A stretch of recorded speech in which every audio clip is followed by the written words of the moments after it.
apa yang kecil untuk kita sebenarnya besar untuk orang. Betul. Ustaz cakap saya kan. Betul. And kenapa saya terfikir sebenarnya tu, ingat tak masa kita shoot podcast hari tu, salah satu klip Ustaz yang viral gila-gila daripada podcast tu yang mana sometimes sama Ustaz?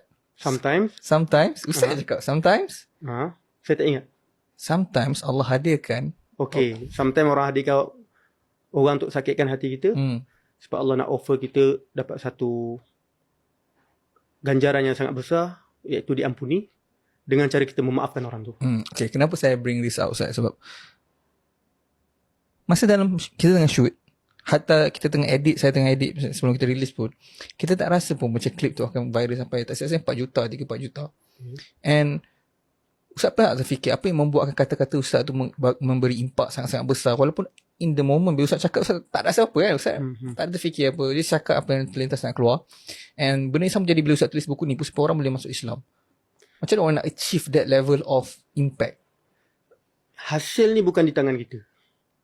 Bila kita buat something dan tiba-tiba jadi, itu literally rezeki Allah. Dan rezeki tu boleh jadi ujian juga untuk kita. Sama ada kita memilih untuk bersyukur ataupun kita memilih untuk sombong.